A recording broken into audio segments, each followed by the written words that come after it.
इसलिए श्रोतव्य, अधिक से अधिक कथा सुनने की आदत बनाइए। स्मर्तव्यश्च, अधिक से अधिक भगवान का स्मरण कीजिए। अच्छा, भगवान का स्मरण हम कैसे करें? कैसे करना चाहिए हमें भगवान का स्मरण? काम करते हुए नाम जपना, काम करते हुए भगवान का स्मरण करना है। कैसे? बोले जैसे एक लड़की का विवाह हुआ, बहुत ध्यान से सुनिएगा।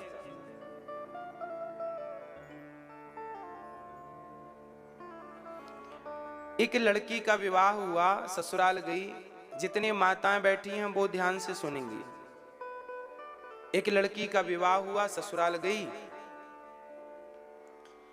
10-15 दिन ससुराल रुकी और बाद में वो मायके आ गई, अपने माँ के घर आ गई।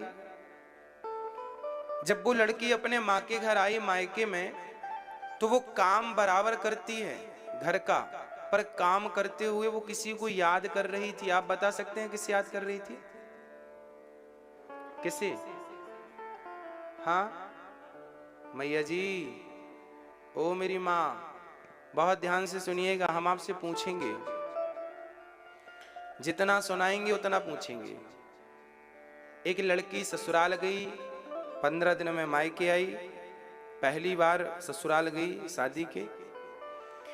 अब वो काम बराबर करती है अपने माँ के घर, घर का पोंछा, बर्तन, झाड़ू, भोजन सब करती है, पर काम करते समय वो किसी को याद कर रही थी। किसे? किसे? अपने पति को। जबकि वो लड़की बिल्कुल अंगूठा छाप थी, अनपढ़। अब जरा समझिएगा, एक लड़की जो अनपढ़ है, पढ़ी लिखी नहीं है, वो लड़की काम करते समय भी अपने पति का स्मरण करती है कि नहीं? काम बराबर करती है, झाड़ू, पोंछा, बर्तन सब, पर काम करते समय अपने पति का स्मरण बनाए रखती है। यदि एक अनपढ़ लड़की अंगूठा छाप काम करते समय अपने पति को याद कर सकती है, तो एक भक्त क्या काम करते समय अपने भगवान को याद नहीं कर सकता? यही है स्मरण, कि काम भी ना छूटे और राम भी ना छूटे। काम करना, काम छोड़ दोगे तो संतुलन बिगड़ जाएगा। काम नहीं छोड़ना, काम के साथ भगवान को कैसे जोड़ना है, ऐसे। श्रोतव्य, अधिक से अधिक कथाएं सुनिए, अधिक से अधिक भगवान का स्मरण कीजिए। काम करते रहिए, पर मन बिल्कुल बिहारी जी मेरे। हम बैठे आपके पास हैं, बात आपसे कर रहे हैं, पर ध्यान हमारा वहीं होना चाहिए, है ना?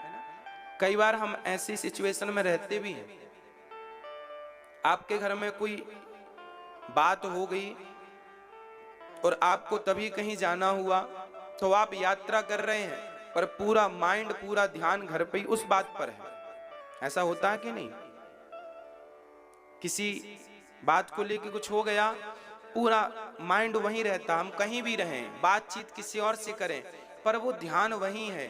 बस ऐसे ही आप जमाने से मिलिए, जमाने की बातें कीजिए, व्यवहार जगत में रहिए, पर काम सारा करते हुए बस बिहारी जी का स्मरण करते रहिए, बिहारी जी के चरणों में बने रहिए। यह भाव बनाए रहिए कि हमारे हृदय में बिहारी जी हैं बस। और अधिक से अधिक श्रोतव्य कीर्तितव्यश्च, कीर्तन कीजिए। आप अपने घर में कीर्तन करते हैं कि नहीं? मैया जी, ओ मेरी माँ, आप अपने घर में कीर्तन करते हो कि नहीं? रोज आधा घंटा कीर्तन करने का नियम बनाइए।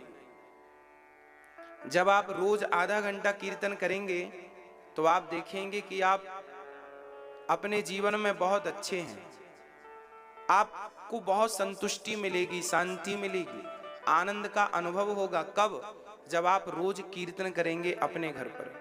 कीर्तन करने से घर की जो नकारात्मकता है, नेगेटिविटी है, समाप्त हो जाती है, केवल कीर्तन करने मात्र से। इसलिए कीर्तन बनाए रखिएगा।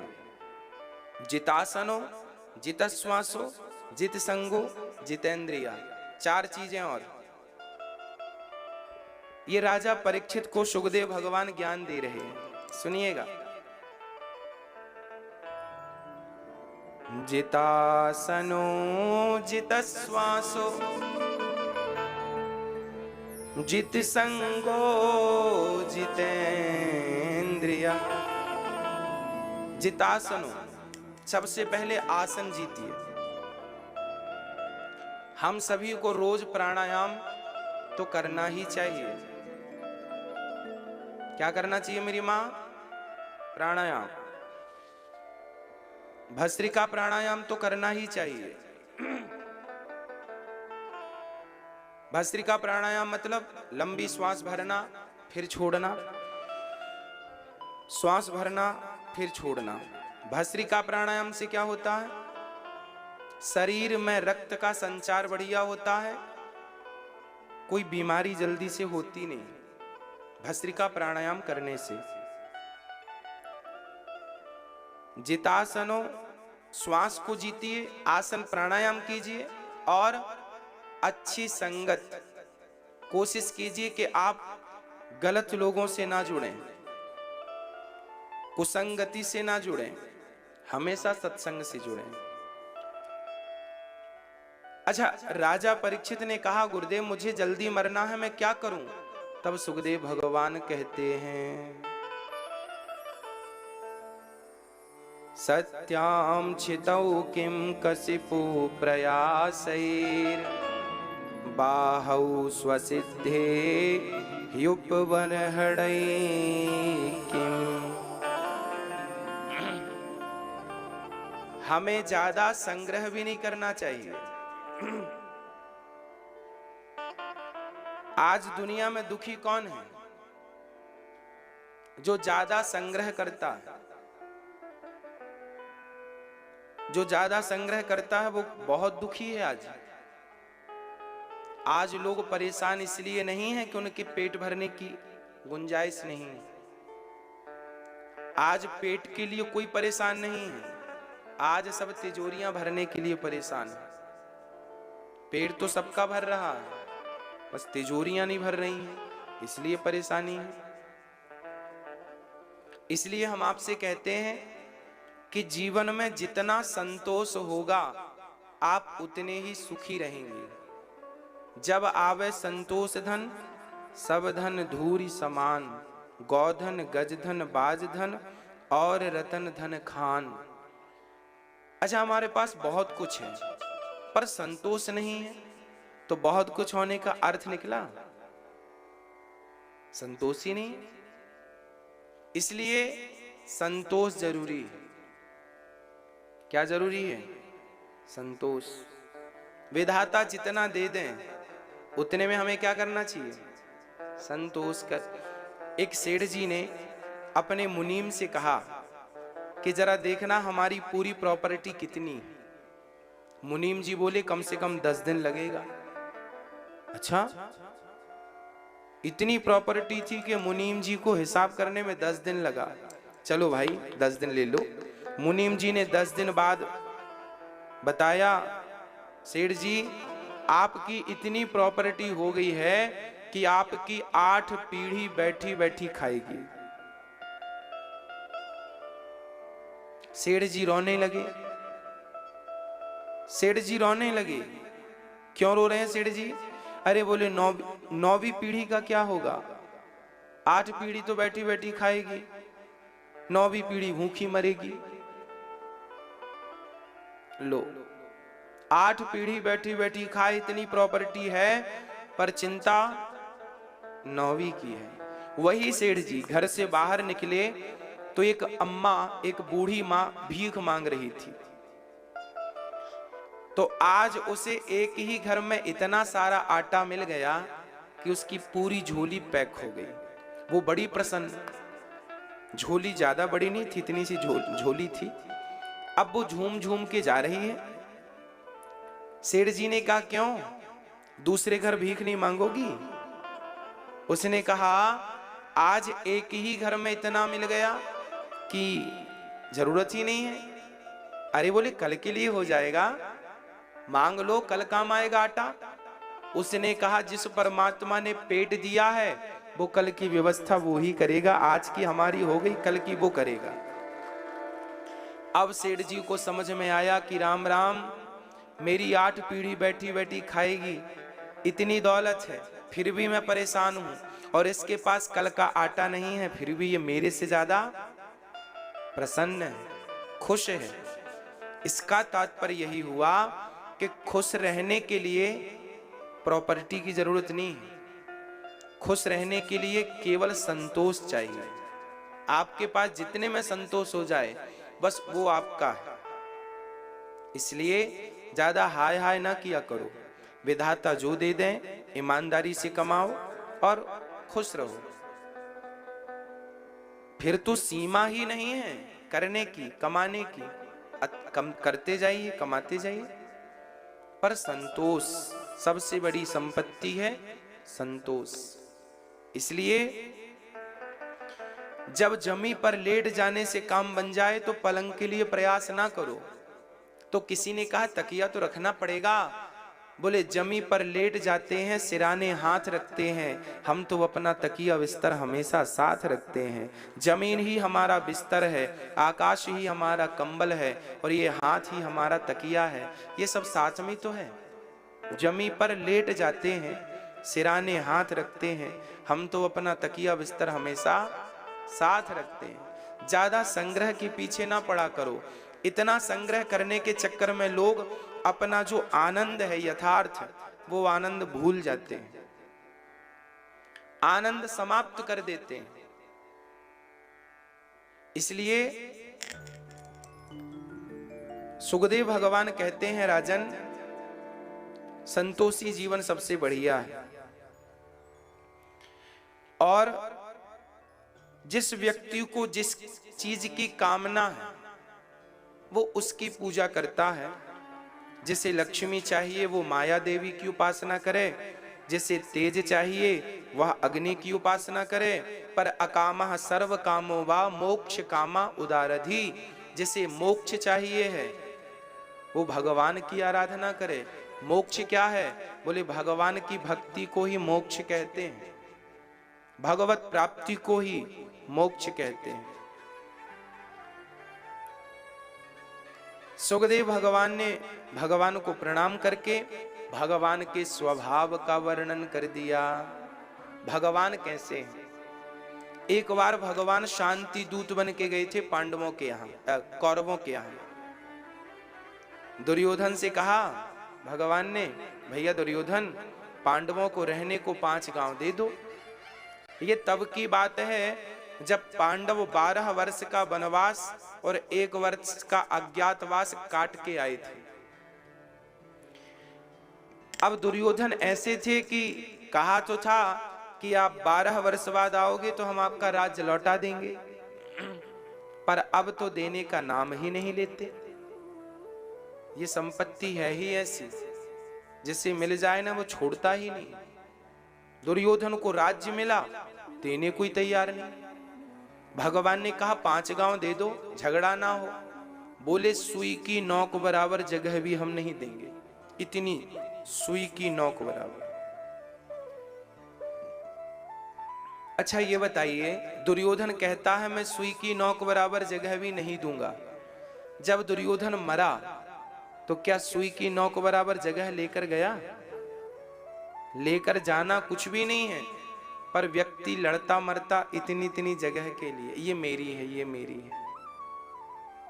अब दुर्योधन भगवान से कहता है कि मैं पांडवों को सुई की नोक बराबर जगह नहीं दूंगा, वो युद्ध करें और हमसे सब जीत लें। भगवान ने कहा दुर्योधन, युद्ध इतना भी सरल नहीं है जितना तुम समझ रहे हो, विनाश हो जाएगा। पर दुर्योधन के अंदर अहंकार इतना था कि वो कुछ भी समझने को तैयार नहीं था। ठीक है, हो जाने दो विनाश मेरा, पर युद्ध करके लो। ठीक। बाद में भगवान श्री कृष्ण के पास आकर दुर्योधन बोला, मेरी माँ ने आपके लिए 56 भोग बनाया है, आप चल करके ग्रहण कर लीजिए। अच्छा, वो भगवान को मनाने लगा, दुर्योधन मनाने लगा। भोजन करा के भगवान बोले दुर्योधन हम भोजन कर लेते, पर क्या करें, पेट में जगह नहीं है। और भोजन तब किया जाता है जब खिलाने वाले के हृदय में प्रेम हो और खाने वाले के पेट में भूख हो। तो ना मेरे पेट में भूख है और ना आपके हृदय में प्रेम है, इसलिए हम आपके घर भोजन नहीं करेंगे। सीधा इनकार कर दिया भगवान ने, कोई भोजन नहीं। और भगवान भोजन किए कहां? विदुर जी के घर। भगवान विदुर जी के घर पहुंचे और विदुर जी के यहाँ विदुरानी को खबर लगी कि कृष्ण आ रहे हैं। तुरंत विदुरानी ने घर के आंगन को गाय के गोबर से लीप कर और भगवान का इंतजार किया, प्रभु आओ और हमारी सेवा को स्वीकार करो। बड़े प्रेम से विदुरानी भगवान का इंतजार करती है। तब तक भगवान आए, भगवान का हाथ पकड़ के बिठाया, उल्टी चौकी रख दी। चौकी जो बिठाने को रखा वो भी उल्टी चौकी रखी। भगवान सीधा भी नहीं करते, उल्टी चौकी में जाकर बैठ जाते। कन्हैया ने कहा, काकी जी बड़ी भूख लगी है, कुछ भोजन नहीं कराओगी? विदुरानी ने देखा तो साग पक रही थी, भतुए की साग।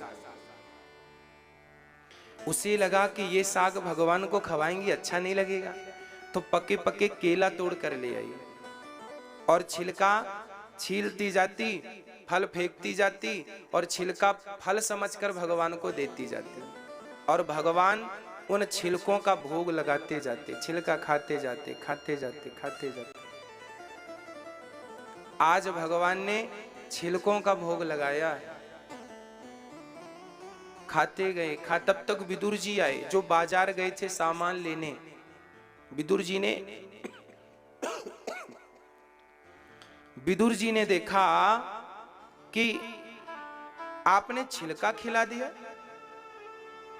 अब ध्यान भंग हुआ, रही तो छिलके हैं। तुरंत विदुरानी चरणों में गिर पड़ी, भगवान क्षमा करो, अपराध हो गया, हमने आपको छिलका खिला दिया। भगवान बोले कोई बात नहीं। विदुर जी ने 56 भोग परोसे और भगवान से कहा, प्रभु ये भोजन आप कीजिए। भगवान ने 56 भोग खाते हुए कहा, विदुर जी जो स्वाद मुझे ने छिलकों में आया है वो आपके 56 भोग में नहीं है। क्योंकि भाव का भूखा हूं मैं, भाव ही एक सार है। भाव से भज ले मुझे तो भव से बेड़ा पार है।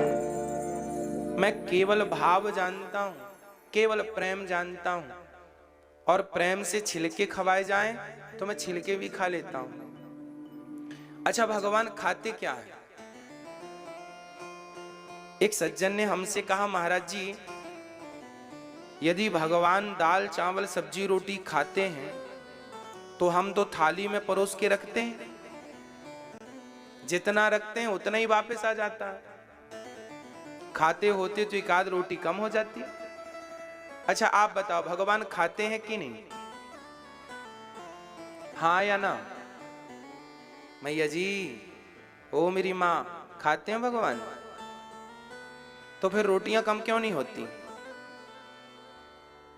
खीर 2-4 चम्मच कम हो जाए, ना तो खीर कम होती ना रोटियां कम होती। फिर तो ये सवाल खड़ा हो ही जाएगा ना कि भगवान खाते कहाँ हैं? और जब खाते नहीं तो फिर लोग रखते क्यों हैं थालियां? और रखते हैं तो फिर भगवान को खाना चाहिए।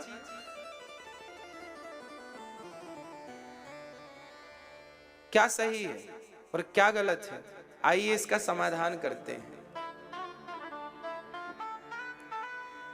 भगवान खाते हैं या नहीं, प्रश्न ये है। आज हम सिद्ध करके बताएंगे कि भगवान खाते हैं या नहीं खाते। भक्तों, ये गुलाब का पुष्प, इसे हमने तराजू में रखा, तौल कर देखा, इसका वजन है 10 ग्राम। 10 ग्राम का वजन है, अब हमने इसे उठा लिया, फिर हमने इसकी खुशबू ली, और खुशबू लेने के बाद फिर से हमने तराजू में रख दिया, तो इसका वजन कम होगा या नहीं? हाँ या ना? बताओ, आप सभी बताएंगे। वजन कम होगा? नहीं होगा, बिल्कुल नहीं होगा। ये खुशबू लेने के पहले भी 10 ग्राम था और लेने के बाद भी। अब प्रश्न ये खड़ा हुआ, तो फिर क्या हमने खुशबू नहीं ली? ली, हमने खुशबू तो ली, पर इसका वजन कम नहीं हुआ। उसी प्रकार भगवान दाल चावल सब्जी रोटी नहीं खाते। उस भक्त का जो प्रेम की खुशबू है, वो भोजन में जो प्रेम की खुशबू थी भक्त के द्वारा, भगवान उस प्रेम रूपी खुशबू को ग्रहण कर लेते हैं और दाल चावल सब्जी रोटी ज्यों का त्यों छोड़ देते हैं। भगवान वस्तु ग्रहण नहीं करते। भगवान वस्तु के पीछे जो भाव है, जो प्रेम है, वो ग्रहण करते हैं। इसलिए भगवान खाते हैं। जैसे भंवरा रस रस पीता है। शेर का खाना पीना अलग है, मनुष्यों का खाना पीना अलग है। गाय और भैंस का खाना पीना अलग है। गाय भैंस चारा भूसा खाती, शेर मांस खाता है, भंवरा रस रस पीता है।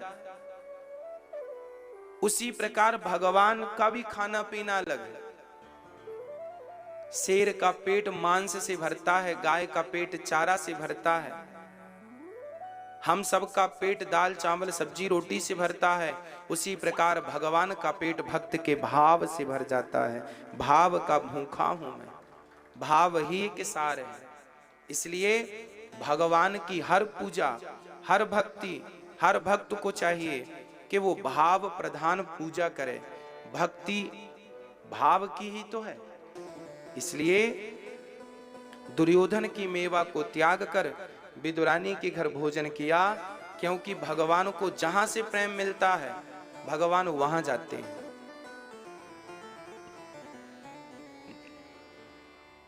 अब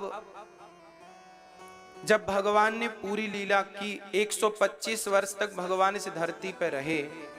125 वर्ष की लीला पूरी करके जब भगवान धराधाम को छोड़कर चले गए, तब भगवान के जाने के बाद विदुर जी को याद किया भगवान ने, और विदुर जी तड़प गए कि भगवान अब नहीं है, तड़पने लगे।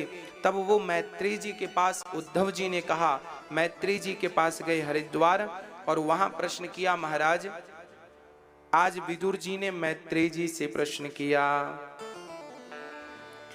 सुखाय कर्माणि करोति लोको न तै सुखं वान्यदुपार्वं वा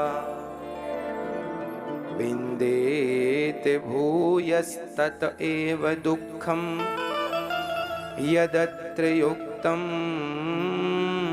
भगवान वदेन्नः। विदुर जी का प्रश्न है, सारी दुनिया सुख के लिए कर्म करती है, पर दुख ही क्यों मिलता? सारी दुनिया सुख के लिए कर्म करती है। अच्छा, आप क्या चाहते हैं इस संसार में? सुख चाहते हैं? आज तक कोई दुख की कामना किया, हमें दुख मिल जाए? आज तक किसी ने कहा कि हमें दुख मिलेगा तो सत्यनारायण भगवान की कथा सुनेंगे? कहा किसी ने? सारी दुनिया क्या चाहती है मेरी माँ? सुख चाहती है। अच्छा, चाहते हम सब सुख हैं, पर हमें मिलता दुख ही है। क्यों? इसके पीछे कारण यह है। अच्छा बताओ, पुस्तकालय में जाओगे तो क्या मिलेगी? पुस्तकालय में क्या मिलती है? जोर से बोलो। पुस्तक। औषधालय में क्या मिलती है? औषधि। भोजनालय में क्या मिलता है? भोजन। संसार का नाम क्या है? बताओ संसार का नाम क्या है? मैया जी, क्या नाम है संसार का? संसार का नाम गीता में भगवान ने कहा दुखालयम। संसार का एक नाम है दुखालय। पुस्तकालय में पुस्तक, भोजनालय में भोजन, औषधालय में औषधि, तो दुखालय में क्या? दुख। संसार का नाम ही दुखालय है। इस दुनिया में जो भी है उसे दुख तो मिलना ही है। दुनिया में आए हो तो दुख तो उठाना पड़ेगा। भागो मत, दुख का सामना करना ही पड़ेगा।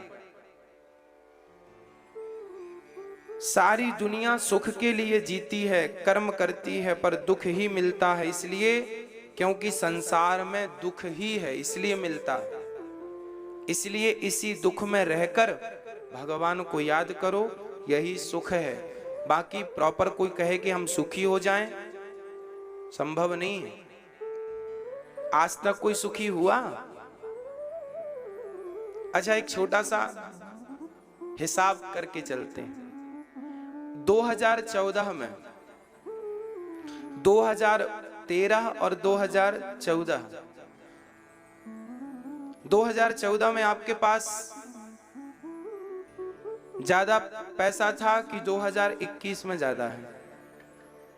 आपसे पूछ रहा हूं, बताइए। आपके पास 2014 में ज्यादा पैसा था कि 2021 में है? बताओ। आप 2014 में ज्यादा सुखी थे या 2021 में? बोलो। आज ज्यादा सुखी हैं आप? 2014 से ज्यादा 2021 में आपके पास पैसा है कि नहीं? हाँ या ना? है। आपके पास 2014 में इतना पैसा नहीं था जितना 2021 में आपके पास है। ये तो कंफर्म हो गया कि 14 से ज्यादा आप 21 में संभले हैं। हाँ, मेरा पूरा भारत 2014 से लेके 2021 में आज हम ज्यादा संपन्न हुए हैं, सफल हुए हैं। अब आगे 2014 में आप लोग रो रहे थे कि नहीं? और 2021 में? तब भी यही गाना था, काम नहीं चल रहा है, काम नहीं चल रहा है, पैसे आ नहीं रहे हैं। और 2021 में जबकि उससे कई गुना ज्यादा है आज, फिर भी रोना तो वही है ना, काम नहीं चल रहा है, आ नहीं रहे हैं, आ नहीं रहे हैं, काम नहीं चल रहा है। 2014 में आपका व्यापार आज से आधा था, आज डबल है। इनकम आपकी कम थी, आज ज्यादा है। फिर भी रोना तब भी था और रोना आज भी है। तो सुधरा क्या? क्या सुधरा? कहने का अर्थ यह है, संसार का नाम दुखालय है। कितना भी विधाता दे दें पर दुख जाता ही नहीं, समस्याएं मिटती ही नहीं। अच्छा, आज जितना आपके पास धन है ना मेरी मां, 2025 तक आपके पास इससे दुगना हो जाएगा। फिर भी लिख के रखना, 2025 तक आज जितना धन आपके पास है ठीक डबल हो जाएगा या तिबल हो जाएगा, 3 गुना 4 गुना। पर फिर भी एक चीज तो रहेगी, और वो है रोना। वो क्या है? रोना।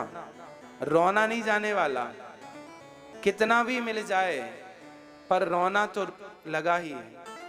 इसलिए आप ज्यादा से ज्यादा भगवान का चिंतन कीजिए, भगवान की शरणागति ग्रहण कीजिए। हे नाथ, मैं आपको कभी भूलूं नहीं। संसार की सारी संपत्ति एक तरफ और भगवान के चिंतन की संपत्ति एक तरफ, वो सबसे बड़ी संपत्ति है। वो आपको रोने नहीं देगी, वो आपको सदा प्रसन्न रखती है। इसलिए आप प्रसन्न रहने की आदत बनाइए। कई लोगों की आदत होती है ना, एक पड़ोसी, एक सज्जन थे, उनको एक हफ्ते में 2 लाख का फायदा हुआ 1 हफ्ते 7 दिन में। तो बाजू वाले ने कहा भाई, किसी ने कहा भाई आप तो बड़े प्रसन्न होंगे, आपको तो 2 लाख का फायदा हुआ। अरे बोले काहे के प्रसन्न, हमारे पड़ोसी को 4 का हुआ।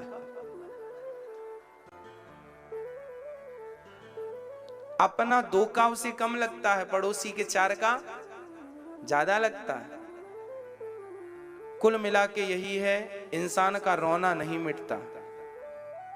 और ये रोना कोई भगवान नहीं रुला रहा कि तुम रो। कई लोग कहते हैं ना भगवान ने बड़ा दुख दिया, अरे भगवान ने थोड़ी दुख दिया, आप जबरदस्ती रो रहे हैं, जबरदस्ती। अरे जिसे प्रसन्न रहना होगा वो प्रसन्न रहने के बहाने ढूंढ लेगा, और जिसे दुखी रहना है वो दुखी रहने के बहाने ढूंढ लेगा। इसलिए आपको प्रसन्न रहने के बहाने ढूंढने चाहिए। हमेशा प्रसन्न रहो। हमेशा कैसे रहना चाहिए हमें? खुश। हमेशा हमें खुश रहना चाहिए। अब ब्रह्मा जी, भगवान नारायण ने ब्रह्मा जी को उत्पन्न किया। ब्रह्मा जी ने मनु और शत्रुपा को जन्म दिया। ब्रह्मा जी के शरीर के दाहिने अंग से मनु, बाम अंग से शत्रुपा। मनु शत्रुपा ने सृष्टि आगे बढ़ाई। हिरण्याक्ष को मारकर पृथ्वी की स्थापना 12 भगवान ने की। 5 संतानें हुई मनु जी की, 3 बेटियां 2 बेटे, आकुति, देवहूति, प्रसूति। आकुति का विवाह रुचि प्रजापति से हुआ, देवहूति का विवाह करदम जी से हुआ। करदम जी जंगल में रहा करते थे, भजन किया करते थे। एक दिन करदम जी के पास मनु जी आए, मेरी बेटी से विवाह कर लो। करदम जी बोले ठीक है कर लेते हैं। करदम जी का विवाह हुआ। पत्नी से कहा जरा बैठना, हम भगवान की सेवा कर लें। ऐसी समाधि लगी करदम जी की, 40 साल तक उठे नहीं। अब नई नवेली दुल्हन बैठी है घूंघट डाल के, और बाबा जी समाधि में चले गए। 40 साल बाद जब समाधि खुली तब तक देवहूति माता बुढ़ी हो गई। करदम जी ने कहा देवी आप जंगल में क्या कर रही हो, कौन हो? भूल गए पति देव की मेरी शादी भी हुई थी। माता देवहूति ने कहा मैं आपकी धर्म पत्नी हूं, आपसे विवाह हुआ है। अरे राम राम, पर मैंने तो तुम्हें कोई सुख दिया ही नहीं। चलो अब सुख देता हूं, अब तो शरीर बुढ़ा हो गया, अब कौन सा सुख? बोले चलो। वहां एक बिंदु सरोवर था, देखिए तपस्या का फल। उस सरोवर में स्नान कराया करदम जी ने। तो 40-70 साल की वो स्त्री,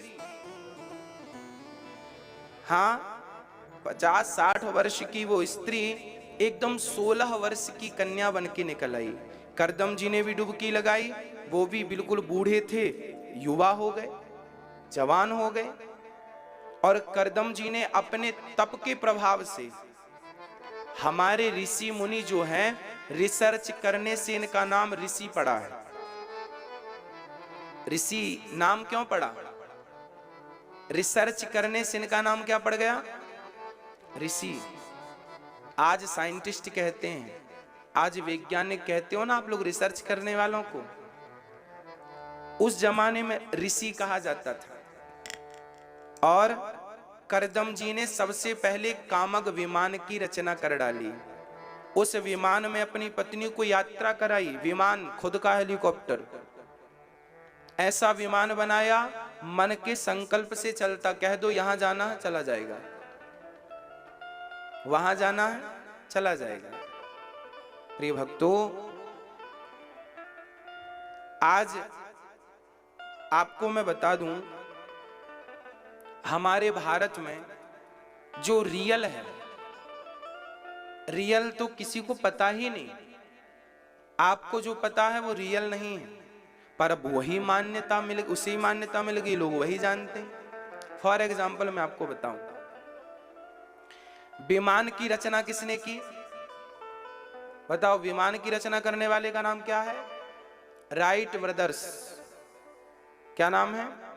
राइट ब्रदर्स। आज जो विमान 1902 1902 में सबसे पहला सफल विमान परीक्षण राइट ब्रदर्स ने किया था। पहला विमान उड़ा था सफल 1902 में। आज खिताब राइट ब्रदर्स के नाम है। परंतु ये राइट ब्रदर्स कौन थे? ये राइट ब्रदर्स एक नंबर के चोर थे। विमान 1885 और 90 के बीच में सबसे पहले दलपदे जी, भारत के एक साइंटिस्ट थे, महाराष्ट्र के। भारत के साइंटिस्ट का नाम है दलपदे जी। उन्होंने सबसे पहला विमान उड़ाया था और उनकी ही वो ड्राइंग राइट ब्रदर्स ने कॉपी कर ली थी। कॉपी कर ली और उसी के आधार पर उन्होंने विमान बना के उतार दिया। तो खिताब चला गया राइट ब्रदर्स के नाम, जबकि विमान बनाने वाले का नाम है दलपदे जी, जो कि भारत के वैज्ञानिक थे। इन्होंने तो इनकी ड्राइंग चोरी कर ली ना, और सफल विमान उड़ा के दिखाया था दलपदे जी ने। समुद्र के किनारे विमान उड़ा था, पूरी दुनिया से लोग आए थे देखने के लिए। उन लोगों की भीड़ में ये राइट ब्रदर्स भी वहां पर थे। इन्होंने देखा कि भारत के लोगों ने तो चमत्कार कर दिया, उड़ा दिया, कल्पना भी नहीं कर सकता कोई, विमान उड़ा दिया। तो पूछ लिया दलपदे जी से, क्यों जी, कैसे बनाया? तो दलपदे जी तो भारतीय व्यक्ति थे, सरल थे, सहज थे, बता दिया भैया ऐसे बनाया। अरे हमें बताओ कैसे बनाया। पूरी ड्राइंग रख दी, इन्होंने कॉपी कर ली और जाके रिसर्च किया। 10 साल में रिसर्च पूरी हुई, 1902 में उड़ा दिया दलपदे जी के कॉपी करके राइट ब्रदर्स ने। अब मैं आपको बताऊं, सबसे पहला विमान हमारे यहां करदम जी ने बनाया। उसके बाद फिर पुष्पक विमान का भी उल्लेख है। करदम जी के विमान में सारी सुविधाएं थीं, बड़े बड़े पार्क थे, बड़ी बड़ी सुंदर सुंदर वहां पर व्यवस्थाएं थीं। और करदम जी उस विमान पर गए। उस विमान पर ही करदम जी की 9 बेटियां हुई। नाम, उन बेटियों के नाम कला, अनुसुईया। ये अनुसुईया माता का नाम सुना होगा आपने, ये इन्हीं की बेटी है अनुसुईया मां। कला का विवाह मरीचि से किया, अनुसुईया का विवाह अत्रि से, श्रद्धा का विवाह अंगिरा से, हविर्भू का पुलस्त जी से, गति का पुलह से, क्रिया का विवाह क्रतु से, ख्याति का विवाह भृगु से, और वशिष्ठ जी का विवाह, अरुंधति का विवाह वशिष्ठ जी से हुआ। और अथर्वा का विवाह शांति से हुआ। ये करदम जी की 9 बेटियां हैं। अब करदम जी अपनी पत्नी से बोले, देवी बेटियों का विवाह कर दिया, अब आज्ञा दो, हम चलें भजन करने के लिए।